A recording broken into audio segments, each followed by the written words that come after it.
There's been a lot of talk about culture over the last day and a half. I've picked it up in at least 8 presentations, and what we're going to be doing tonight is really unpacking this word culture a bit and unpacking also the word behaviour, which we tend to use quite a lot. But I'll start off with New Zealand. This is a New Zealand-centric map of the world, so it makes us look like we're in the middle of a big ocean, and we are. It takes 12 hours on a plane to get to Los Angeles, and New Zealand is down there. And the country is long and thin, and we come from a university in Dunedin, which is right down the bottom. So it was snowing there not very long ago. It's winter, it's lovely here. Right, so energy cultures. A concept, a framework, and a way of enabling us to work together in an interdisciplinary way. It started because we were a bunch initially of 5 researchers who came together to look at the question of household energy behaviour and energy behaviour change. It's something which many, many people around this room probably have studied.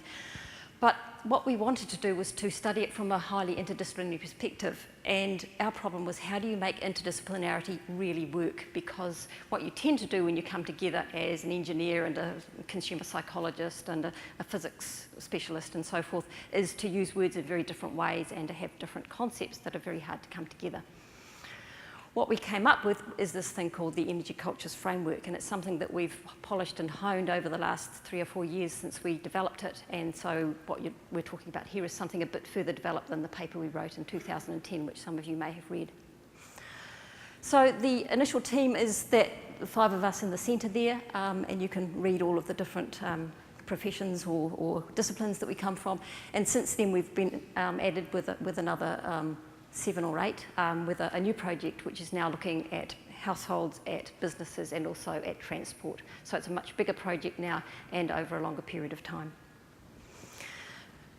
But we're going to head off now into your feedback. We're going to throw it at you right at the moment.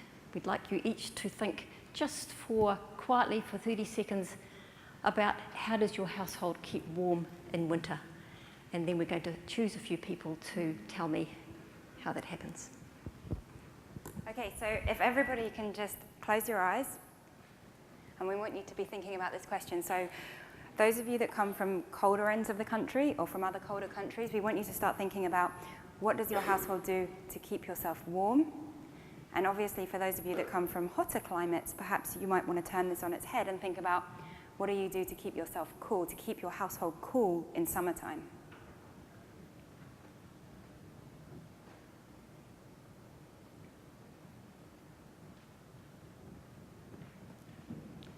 Okay, so everyone open your eyes, and what we'd like you to do now is to think about those things, and we're going to come to a few of you, and we'd like you to share them with us. So we've got some mics here. Okay, so who'd like to share? Put your hands up. Okay, brilliant. So I'm an upstate New Yorker. Yeah? Oh, but my husband is from Florida, and so we have somewhat different perspectives on keeping warm and keeping cold. And I have a perspective that comes from a very rural family, that when you stay warm in the winter, you put on more clothes, and that's what you do. You might bake also. We have a small apartment, so baking becomes very essential, and he likes that portion of it, but he's someone who loves to condition the air. And like, I say it as a joke, but really the air is meant to be sort of controlled in our house in his view, and so we like to keep it around like 70 degrees. Which it almost never is in Ann Arbor, Michigan. Like, it seems to just be going right past that or right below it. And so we definitely end up spending a lot of time that I'll walk into a room and turn it down, and he'll walk in and turn it up, or vice versa, depending on the season. So we heavily use the thermostat while I try to bundle. Great, thank you for sharing. Anyone else that does something different? Yes? So, well, in addition to the furnace, gas-powered, curtains and rugs and insulating things that, once they're produced, don't take more energy to insulate us. Okay. Yes?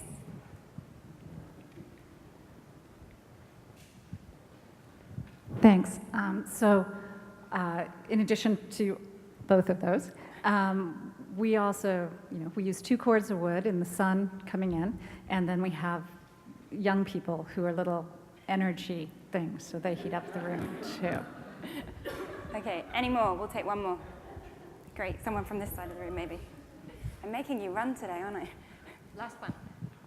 So, we use the thermostat too, obviously, but we have some old, pretty venti windows, and we tape them completely up with plastic, all the windows in the house. All right, brilliant. A little bit of meat here for our energy cultures framework, which I'll come back to in a moment. But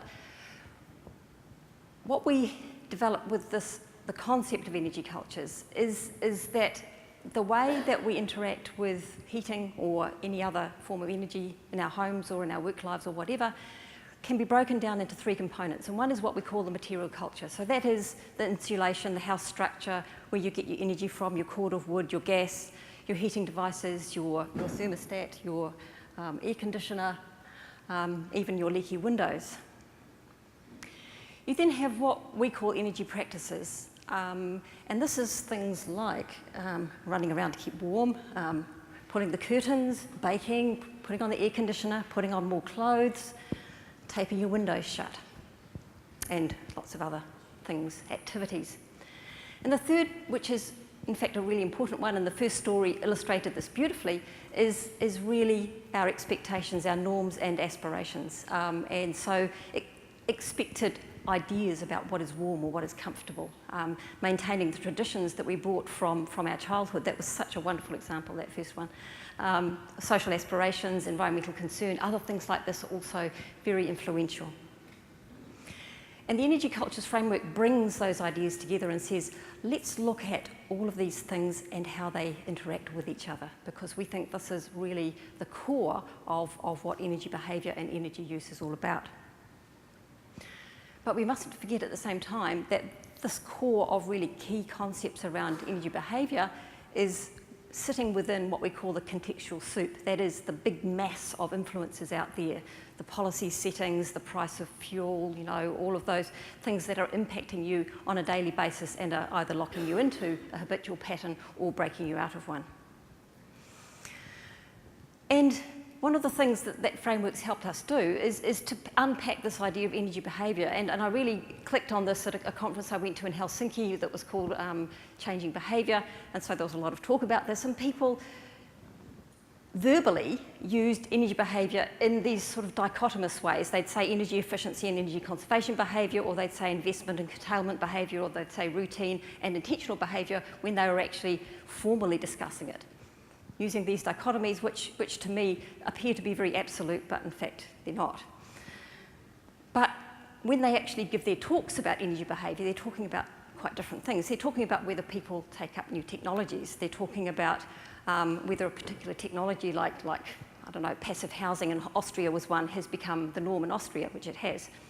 They're talking about how practices are driven by attitudes and norms, as we've been hearing a little bit about here.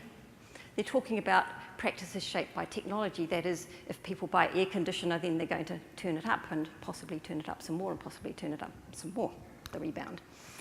And some people, when they use it, are talking about all of those things together. So we're seeing the word behaviour being used in many different ways, and it's my observation, and even around the table of our interdisciplinary research group, is that people tend to use it in ways in which they're talking past each other. They're using it as if it means the same thing, but each of them is using it to mean something slightly different. So we've tended to step back from using the word behaviour and try and unpack it in terms of these elements here.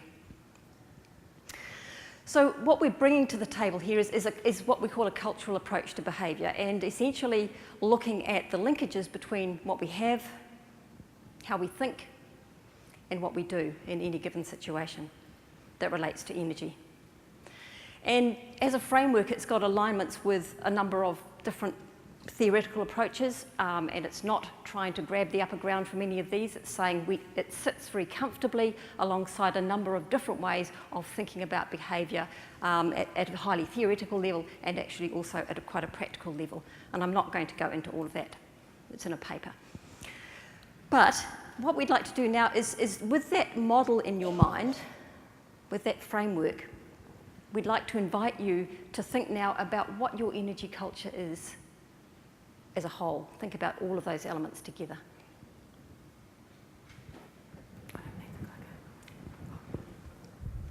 So if you want to take just a minute, and again, as you did before, just close your eyes for a minute and just think about your own energy culture. So try and keep those three things in mind: your norms and aspirations, what you think, your material culture, and what you have, and your energy practices, what you do. And just see if you can think about your own sort of culture. Okay. Sorry to rush you through this, but we'll keep marching on. We'd really like to get some of you to share some of your ideas that you've just had, though. So is there anyone who's willing to express their energy culture in this sort of format for us? Or attempt to do one? Cool, thank you. A little unusual, because I live in Berkeley, so I never need to change the temperature in my apartment, except sometimes I have a little fan that I blow on myself. And then when someone's in my apartment who needs to be warm, I have a little heater that I can point at them. It's a electric ceramic heater. So, yeah, so my norms are just, it's like being outside, I guess. So you don't have, okay, this is going to be ignorance. Do you have air conditioning in order to maintain your norms, or your house is just, you just open a window if it gets no, I hotter? keep the windows closed usually, Okay. except in the summer, or except in the winter. Winter, it's Berkeley, so winter is like not very serious. For you. Cool, okay, thank you.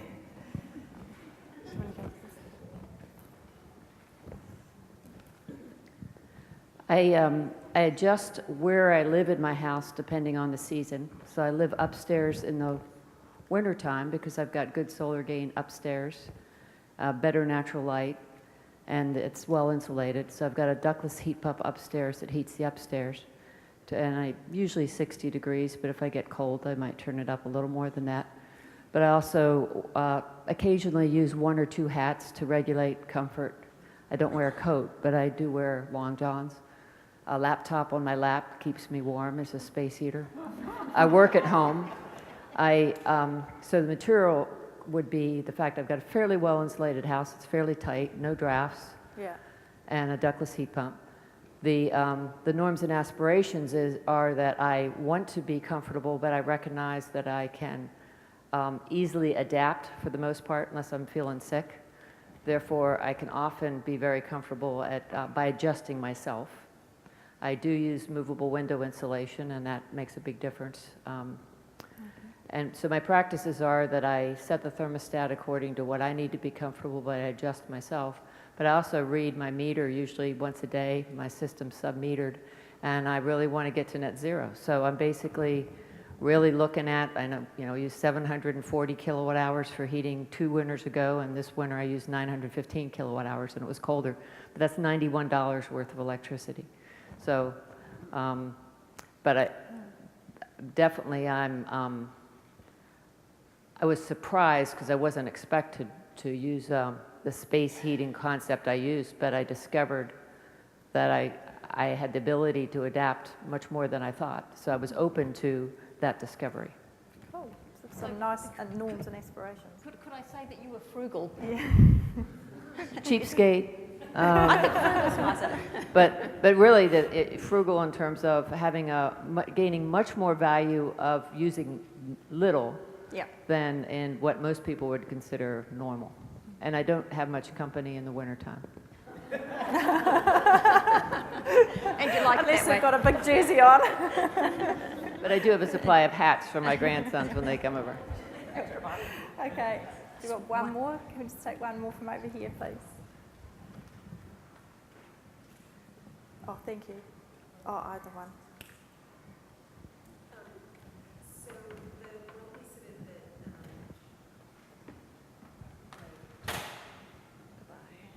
Hello.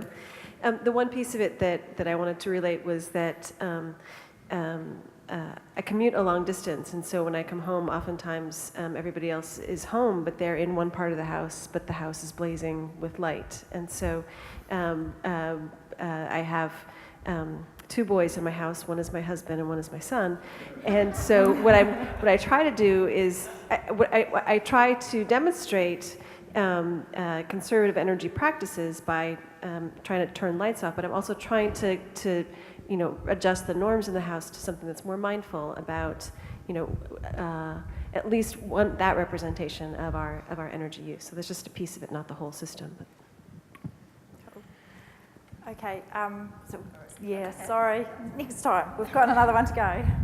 Okay, I'm going to share with you a bit of my energy culture now, which is almost a confession time.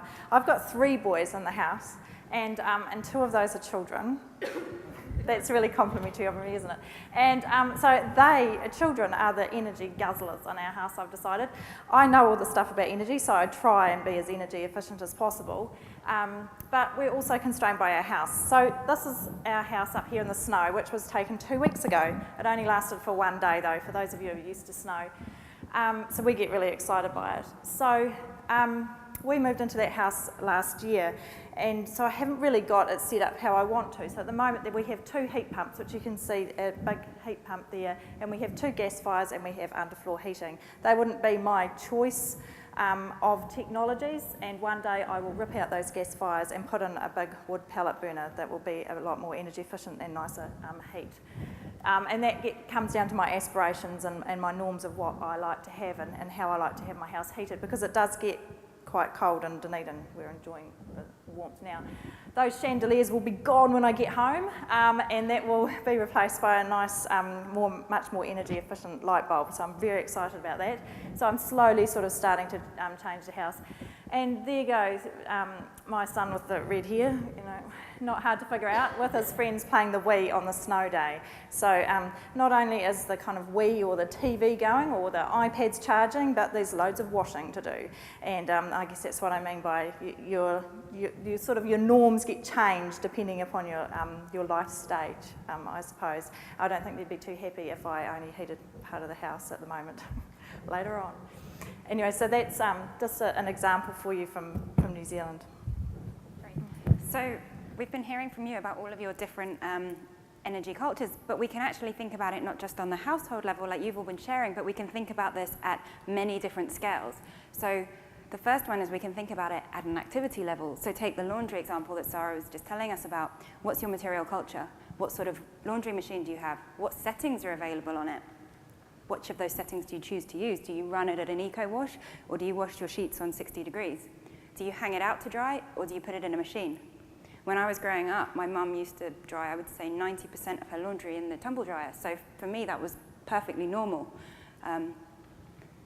Again, we can then build up from this activity level and start to think about how these activities are interlinking in our own homes.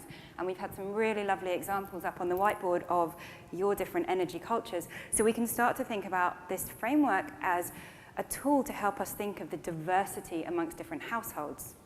But as well as using it to characterize this diversity, we can also use it to think about the underlying patterns in the diversity. So we've done a piece of research, actually our colleague Rob Lawson did this piece of research looking at clusters, if you like, of energy cultures within New Zealand households.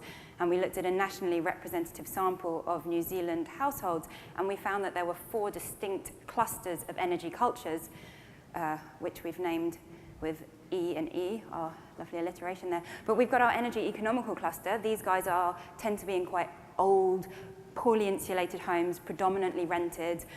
They've got very poor, inefficient heating technologies like unflued gas heaters, but their energy practices are really efficient, often driven by the need to conserve money rather than energy. Our energy extravagant group also live in quite poor homes. They tend to be quite big homes. They've not been in there long enough to keep them insulated, but their energy practices are also lacking. They're not very efficient. They're much more interested in enjoying life and all the other crazy things that are going on in life. They take long showers. They leave their lights on. So we're getting this kind of inefficiency, so we give them 2 crosses on that. Our energy efficient group have quite good homes. They've lived there a while. They've put insulation in. They've done a whole heap of things. They've got efficient appliances. and they tend to try and use them efficiently, again, often, like you said, in trying to not waste, basically. And our final group is energy easy, and these guys also live in quite well-insulated and efficient homes, but their practices are not so great. And with these guys, it's often driven out of a desire to be more comfortable, so they keep their bathrooms heated. They do their laundry when it's needed. They use the tumble dryer a lot. So we can see that as well as using this framework for diversity, we can also use it to look at the patterns underlying that diversity. I'm going to talk about businesses. Which we're also now going to move into start to look at businesses. And so this is my area that I'm going to be leading in the next 4 years, is trying to understand how businesses use energy and what they think about energy. So I'm starting to look at some norms. And what I've done so far is done a number of different case studies just in Dunedin of going into businesses. This is just a quick example of one. The pictures aren't taken from this business for ethical reasons, but what was interesting, what we found was that it was hard to get businesses to come on board, even though we were offering them a free energy audit, partly because they didn't see energy as a big cost of their production. And so I'm dealing with SMEs, so small to medium enterprises that are less than 19 people in New Zealand. So that was a bit tricky. So the ones we got into, we were pretty happy to get into. So we went into one manufacturing company here. A lot of it was set. They had a new building. They were able to get put insulation and double glazing into that building. But a lot of their machinery on the shop floor was pretty standard for what they actually needed. Now, what was interesting was that they heated the offices with a heat pump, and then they let office staff who moaned about being cold, in their words, have an oil-filled heater so they could have and control that themselves. But those on the factory floor, who also moaned about being cold, they weren't particularly interested in heating that very large space. So what they were thinking of, which is why we have a picture here of underwear, is providing them with our wonderful New Zealand merino underwear, quite seriously, as a way to sort of help them on the factory floor. And there was a couple of factories that we went into that were not interested in heating the factory floor, despite being asked to by employees. So there's a number of different interesting things that we can start to look at in businesses using this framework. What we've also started doing is thinking about energy cultures on a national comparative level. So this is not a piece of work, this is just some ideas around this, but New Zealand is quite well known for some very peculiar things about its energy culture, and one of those is that we have lots of old, very cold wooden houses that we tend to keep very cold. But we have lots of heat pumps. We've got a very, very fast uptake of heat pumps in New Zealand, and it's blown out of all expectations how fast that's been going. We also use electric blankets. Now, most people in other countries don't even know what these are. You put them on your bed and you turn them up and it makes your bed warm. Now, other people say, electric blankets? Why? And also, we have incredibly old cars. Our car fleet averages 13 years. So it's another part of our very interesting material culture. Moving through to norms, as I said, we have cold houses, and people do lots of the wrapping up, hanging onto hot water bottles, wearing their fleeces inside. In fact, a colleague of mine did a study of Dunedin flats, and he found that a number of them had lounges that were colder than the inside of the fridge. That's less than 4 degrees. And also, we've got this thing about woolly underwear. In fact, Icebreaker, you've probably heard of Icebreaker. You must have heard of Icebreaker. It's world famous in New Zealand anyway. Icebreaker have got this whole fashion thing about woolly underwear, and I found this New York Times little thing. It says wool with sex appeal, so it must be true. We believe woolly underwear is sexy. And just as another indication here, just of practices, you might be interested in this. This is household energy use per capita per annum, so per person per year. New Zealand is down here across the OECD countries, very low. And here's the United States, over twice as much energy per capita per household. So it says something about the way that we use energy. Perfect timing. Now, we've got 2 times during this talk where we're just going to have a little 1 or 2 minute break. I think it was a 1 minute break, wasn't it, Beth? And so we were just giving you some beautiful pictures to look at. So this is, so So you can sit here and contemplate New Zealand landscape, stretch and have a think, and in 1 minute we will recap with the next stage. So Janet, I just had a question during that break actually. Where is the picture from? I was just explaining that. It's the Southern Alps, which are the chain of mountains going down the left-hand side of the South Island, is what you see right at the head of the valley there. This is the Ahuiri Valley in the South Island, and this is a natural wetland that's part of the valley. It's one of my favourite places. Great.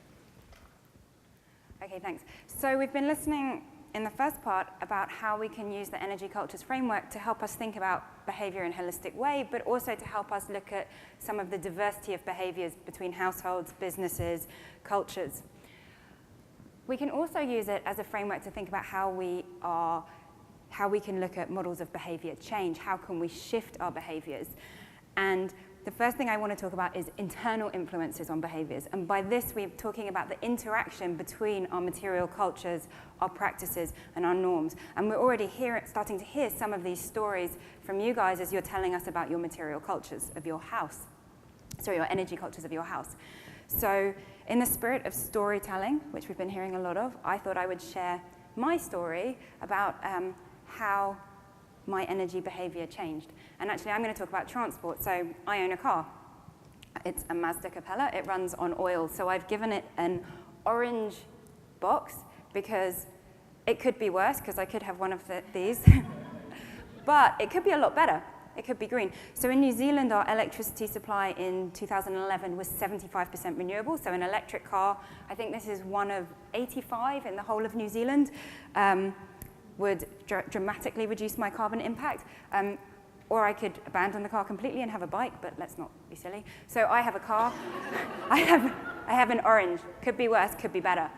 But the car, combined with where I live and where I work, so on this diagram, the B is where I live, nice by the coast. The A is where I work, leads to my energy practices of driving to work every day and getting stuck in traffic. Actually, this isn't our road. I couldn't find a picture of the highway I drove down. I don't think have any roads quite this big in New Zealand.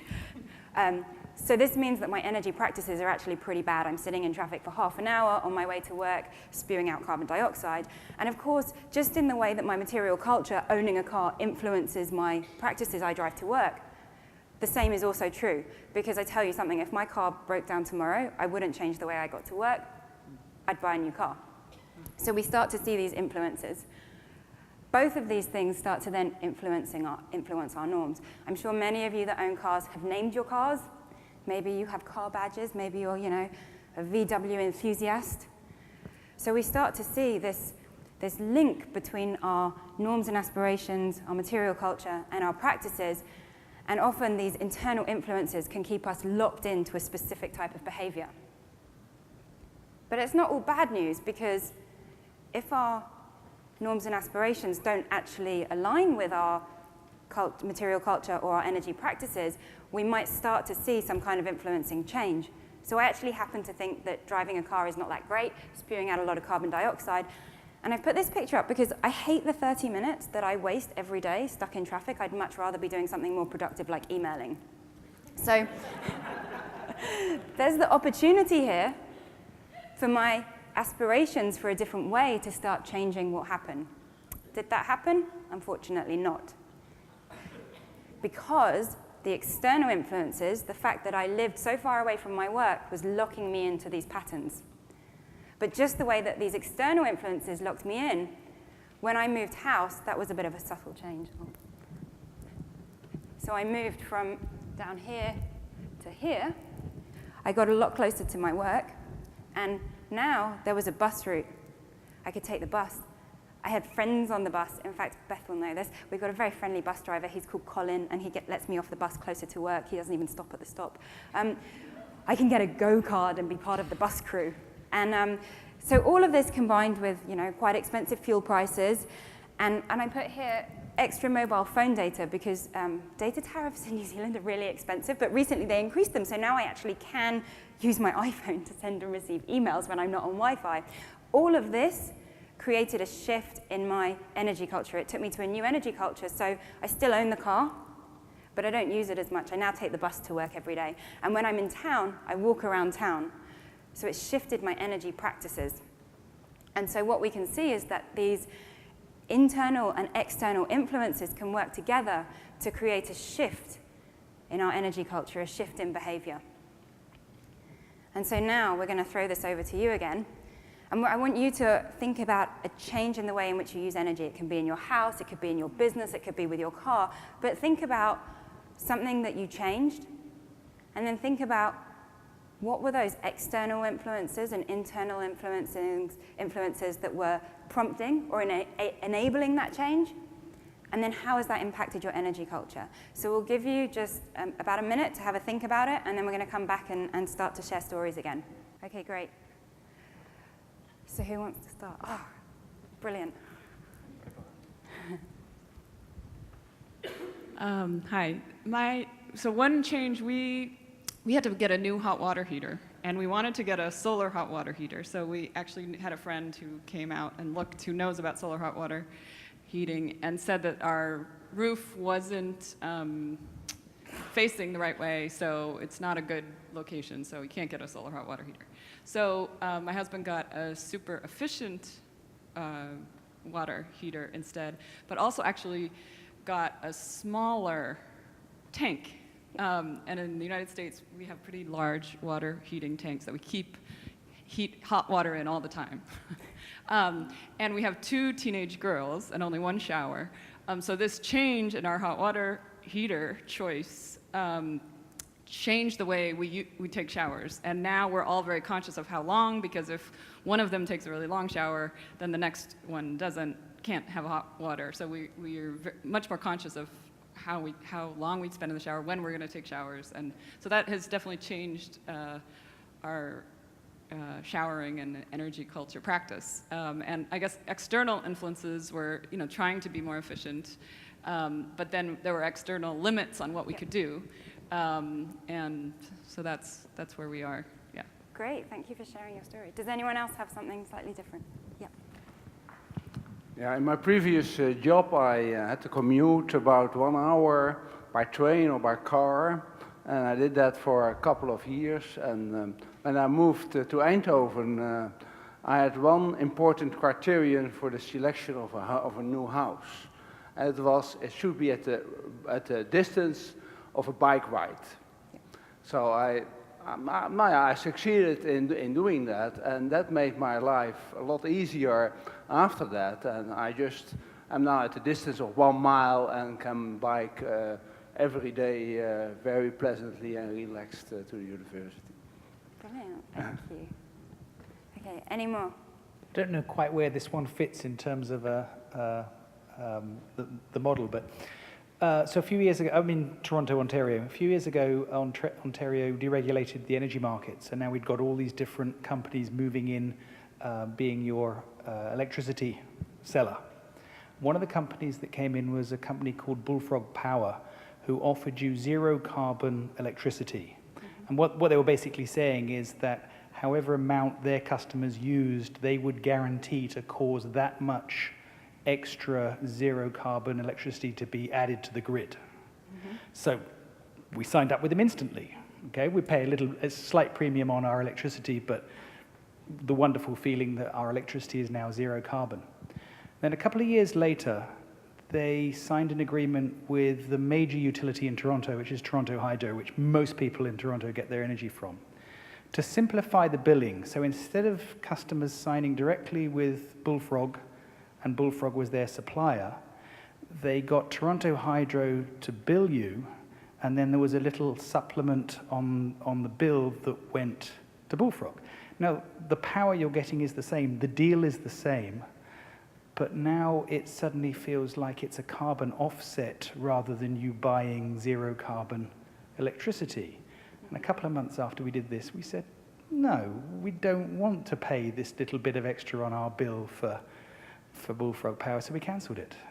And what we've done instead is focused on reducing our electricity consumption in the house. Okay. So it's no longer zero carbon, but it now felt wrong paying extra for this as opposed to buying it from a company directly, even though psychologically Sorry, technologically, it's the same thing. Psychologically, it felt different. Yeah, so I would say that those external influences were around the format of the bill from the company, the options that you were being given, and that was driving changes in your norms or your attitudes towards that, which has in turn shifted your practice by switching. Would you say that that was about right? Yep. Okay. Do we have time for one more? No. We'd love to hear more, but it might be after the talk. So what the energy cultures framework does in the sense of change is that it encourages us to ask and reminds us to ask what external influences need to change in order to impact the material culture and all the norms and aspirations and all the energy practices to achieve a change.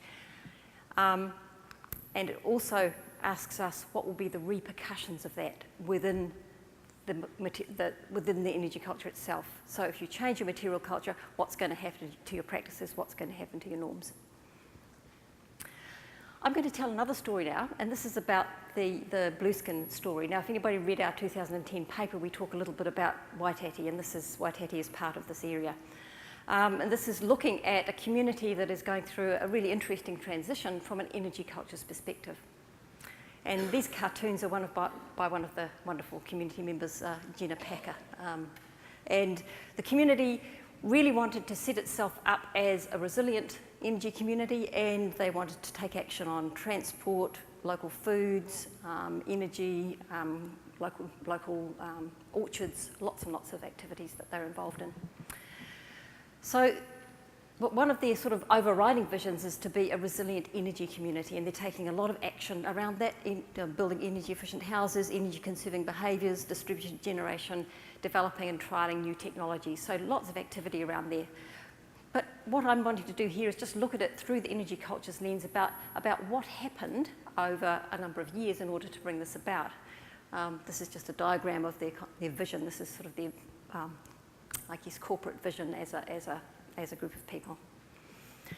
So what happened? Well, there were lots of workshops and visioning exercises, bringing people together to create a common vision about how they wanted their community to develop, what needed to happen in order to make it resilient. There were open days where they would bring a whole lot of stuff to the local hall, and they'd have a lot of fun, and they'd have music, and they'd look at things like wind turbines and insulation, and try stuffing insulation into fake doorways and all those sorts of things, having lots of conversations about energy, building energy literacy basically. Lots of community meetings. This is a meeting at the local marae, which is a Maori meeting house with some of the Maori community about the development, and they're very enthusiastic about it. Taking community members up to see a local wind turbine, or one that was inland. This community has a vision for its own, to be the first community-owned wind cluster in New Zealand, and this is a group who are just going to see what another one looked like. And also, in terms of the wind cluster idea, rolling out lots of community workshops where they took the ideas to the community and said, what do you think? And using lots of devices to get feedback from that community about pros and cons about the concept, and lots of other activities as well. But from an energy cultures perspective, what was happening here is a whole lot of activities that were building aspirations in that community, shifting their norms just a bit, and building some aspirations about something different.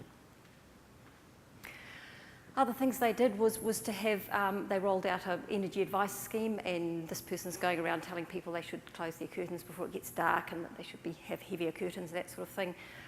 Here's a boy, he's riding that bicycle and he's making the TV go. And as soon as you stop riding, the TV stops. So it gives kids something to do, but it also gives them an idea of what energy is.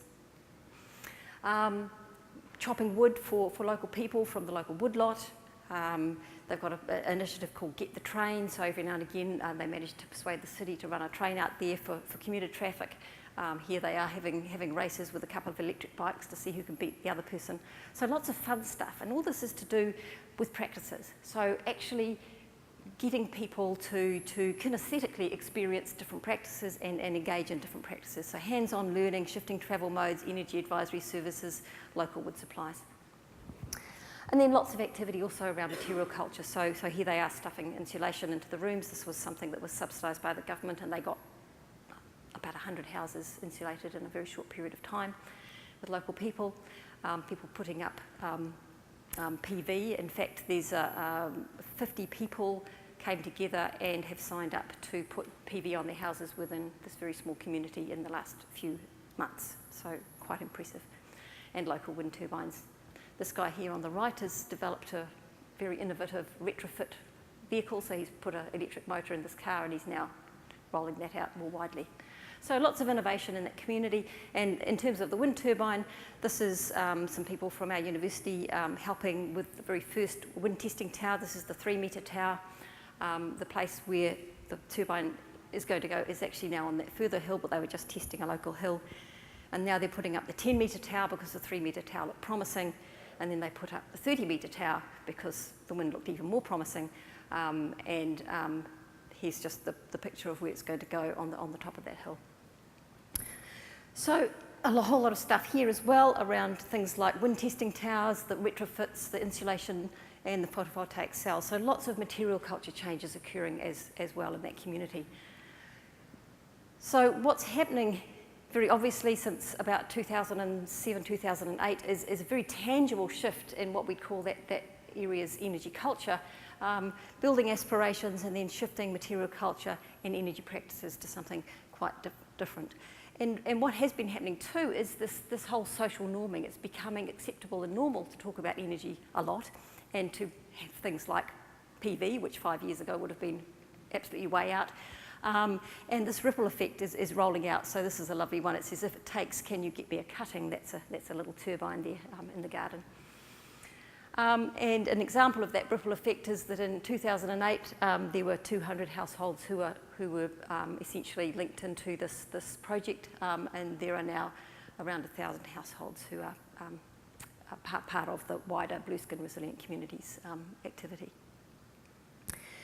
And the other thing that is noticeable, we've had the word prosumer here, is it's very much a prosumer development that's occurring in this community as well. So this one says, Mum, is our fridge wind powered now? Really nice little cartoon. And the community themselves are very proud of the fact that they're now wanting to be an independent energy community, and that's their longer term vision. And here's our next little quiet time. And this, just because you'll want to know, this is a mountain stream, as you can see from how clear it is, up that same valley, the Ahuriri Valley, and you turn left and go up what's called Canyon Creek and walk up right up into the Cirque, which is an old glacial hanging valley, and then this stream is up there.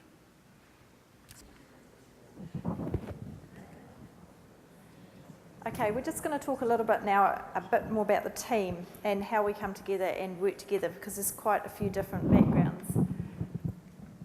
Okay, this is a picture of us when we first started on the Energy Cultures 2, which is the new project that started at the end of last year. I'm one of the newbies on the team. I just started at the end of last year, so it's been quite an interesting experience to come into a team that, well, there's a few of us who've come and have been working together and developed some of these ideas and using them, and just the amount of different disciplines that sit around the table and discuss these things. So it's been a real eye-opener, and it's a very enjoyable experience, and I've learnt a lot already, and I continue to wonder what's going to happen in the next 4 years.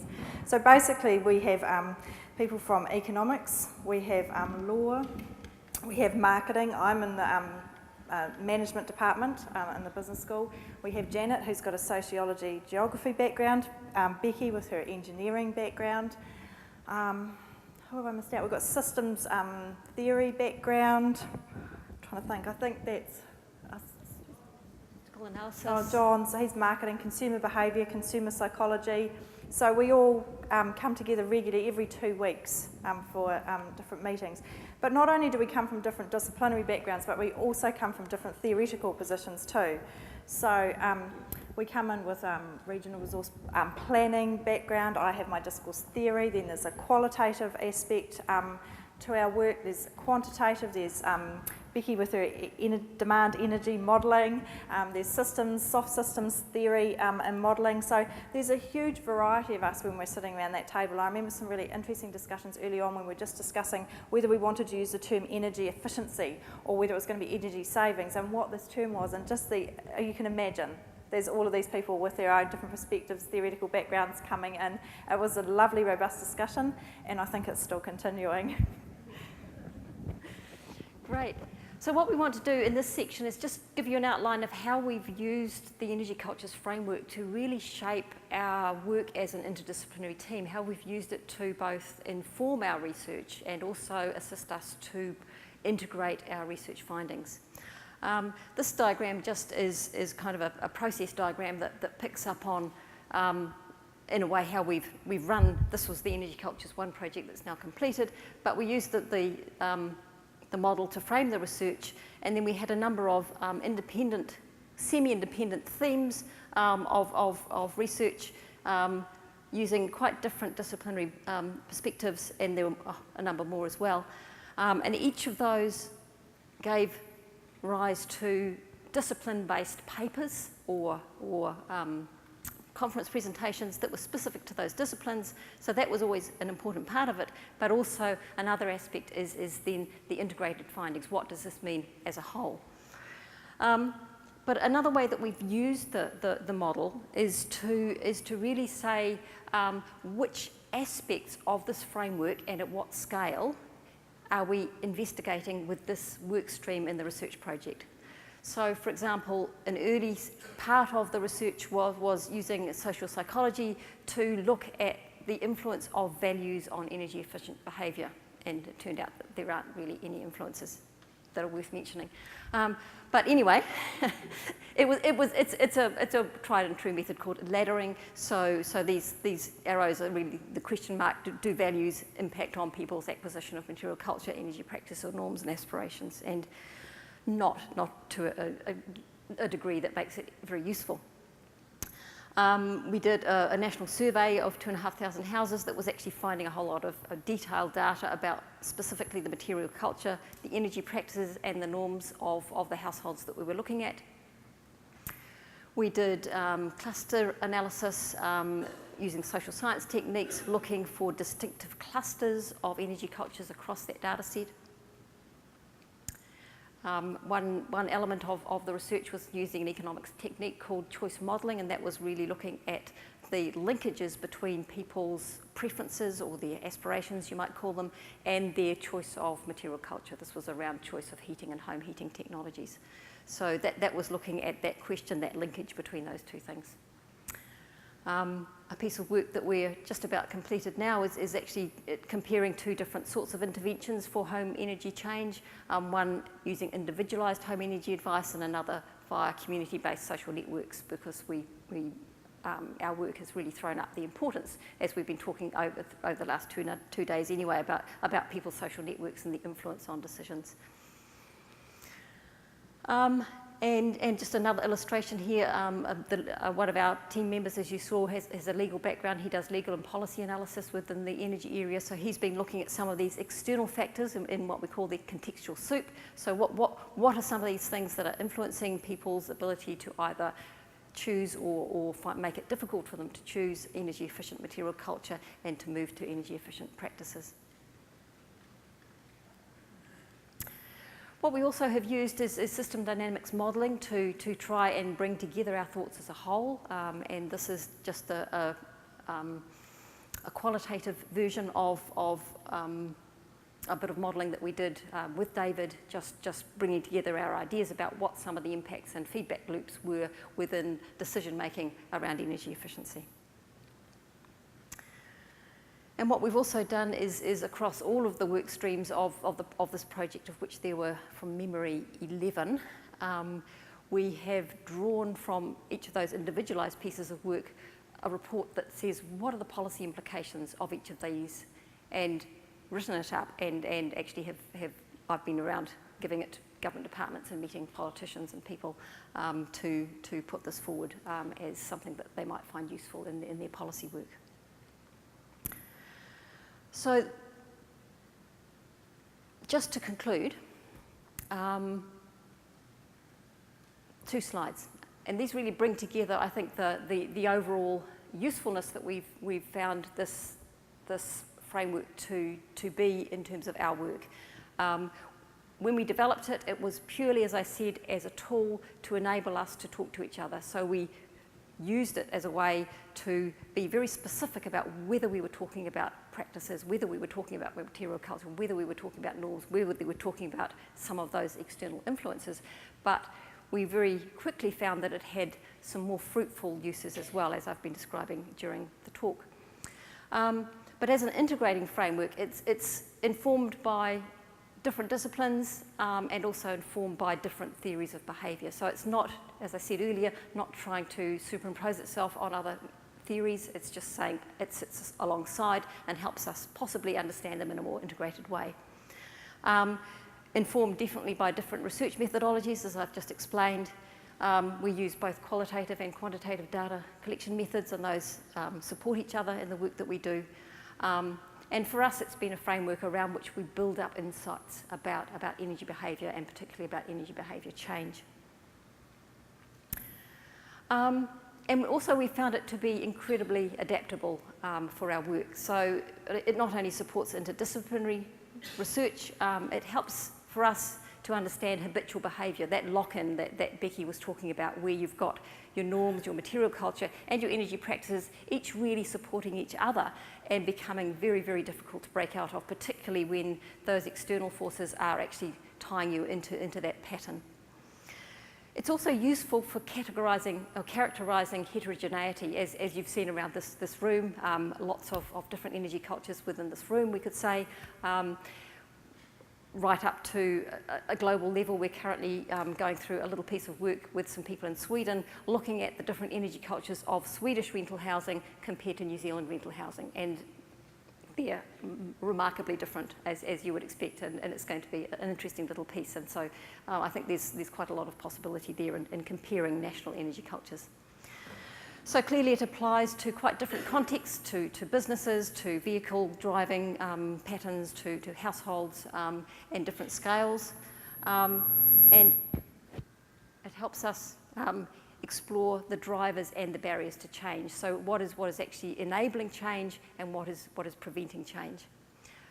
Helpful, as I said, in integrating findings, and for us also, it's just a little heuristic. It's a little model that sits in the back of our heads, so that when we're having conversations or thinking about things, we tend to bring out the energy cultures framework and say, okay, what does that mean if we apply this way of thinking?